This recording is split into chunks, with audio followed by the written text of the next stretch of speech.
try to categorize. I mean, I think all kids eventually are both, uh, they integrate their parents really well and all that. But there are children that are born with a gender preference, I think.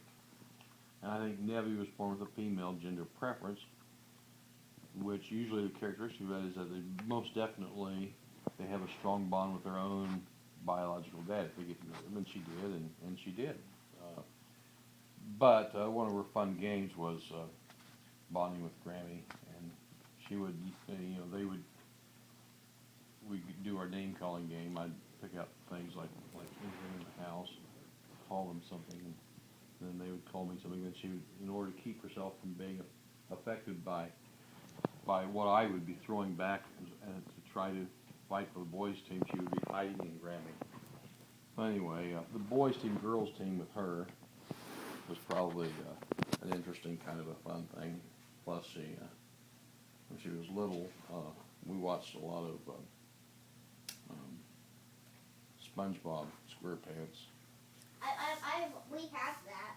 You do? Uh-huh. Do you like SpongeBob? Yeah, I used to watch that with Papa and Nana's house, but Papa stopped letting me watch it. Really? Yeah. It's probably not good for your brain, is that what you thought? No. Anyway, and there would be Yeah, SpongeBob Gabby. SquarePants. It's something we called the Gabby Show, where she would talk about the deep blue sea, and she'd just put on this little performance in front of the television. She'd go in this mystery dance of sorts, and Kenneth. Summarizes it is that he has seemed to me like he's always been born to be a scientist. He's been fascinated. I still remember. And I don't know how much of it's his natural personality anyway, and how much it's because of my influence. Well, you wouldn't know at this point. You couldn't sort it apart. but you were really had a lot of scientific interest when you were a kid, too. So it's a combination of genetic, and I have so many fractured parts in myself that never were developed. So I don't really know which one I really would have been.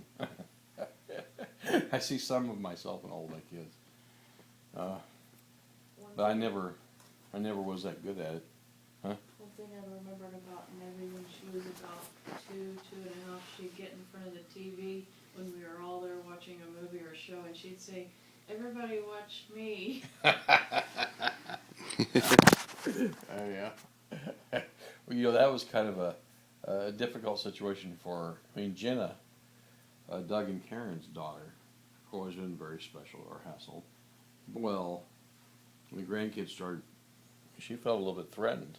It wasn't, it just